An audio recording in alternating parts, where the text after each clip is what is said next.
Before it all began, I was just your average college student anticipating the perfect future.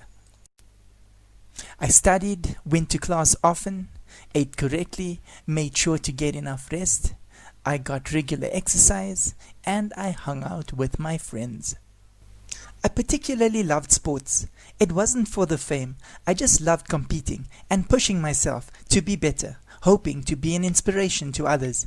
My efforts were more successful than I had first anticipated, as I attracted the attention of a faction of government higher than the president, claiming an association with a world organization of spies known as the Global Consortium.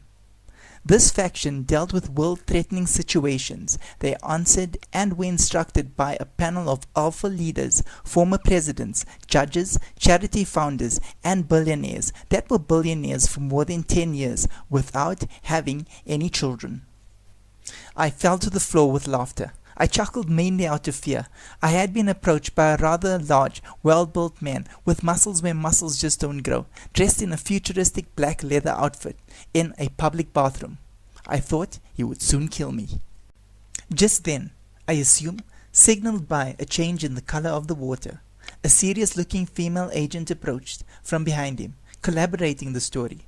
I timelessly assumed a more appropriate position to protect my dignity. I later discovered that most major facilities are under constant surveillance. You see, all the data, surveillance, world threats, etc. are fed into a supercomputer, and an algorithm determines a list of immediate, current, and future actions that the consortium requires to take action on, including my recruitment into the organization. They assured me a generous salary, medical, and pension benefit. It was absolutely my choice. I had 48 hours to consider the offer. It's dangerous, they said. They chose me not because I was good at one thing or the other, but because I was not. They said I was a suitable candidate as I balanced everything in my life. And this is what the algorithm looks for. Young people with little responsibility, yet finding a way of managing their time to maintain personal growth.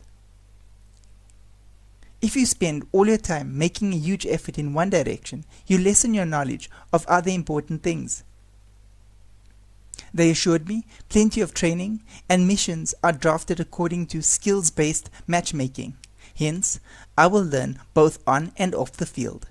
They handed me a cell phone and said they will call me in 48 hours. That night, I thought deeply about the opportunity that had found me. Yes, it was dangerous. I could be killed or worse. But how many people get the opportunity to make a difference in the world like I have? Yes, I am young. Yes, I have no real life experience. But I can't imagine living my life not making an impact in the world, not at all. Not having my very own crater, not even a little divot. I had to say yes. I had no choice. The opportunity was far too great. I waited impatiently for the phone to ring, and when it did, yes was all I could say.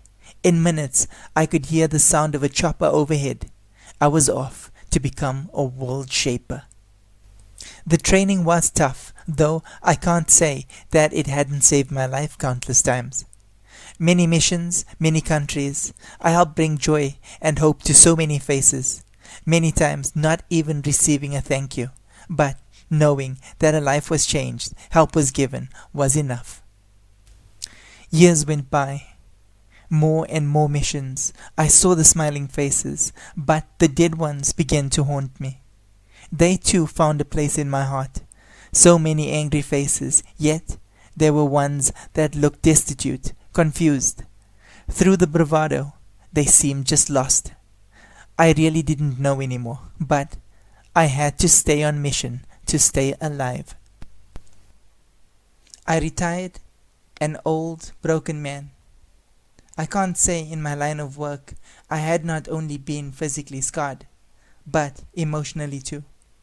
I am mature enough to acknowledge I had helped people, but I had hurt others in order to help. I believed at the time that I was doing the right thing, but later on I questioned. Actioning the will of a computer algorithm made me question, should I have ever got involved? Did I make a positive impact in the world? Who could give me the answers I so desperately needed to hear? When I was younger, I didn't have the life experience to comprehend these questions. The global consortium to this day continues to work undercover, nameless and faceless, belief that they are doing the right thing. Computers are but soulless things we covet so preciously. I have a soul. I found it in regret and grief. I do not believe the greater good should have costed so many lives. The price is way too high. Alas, I could have been a 1 or a 0, or a bunch of 1s and 0s. Hard to say. Either way, my services are no longer required. Signed, nameless and faceless.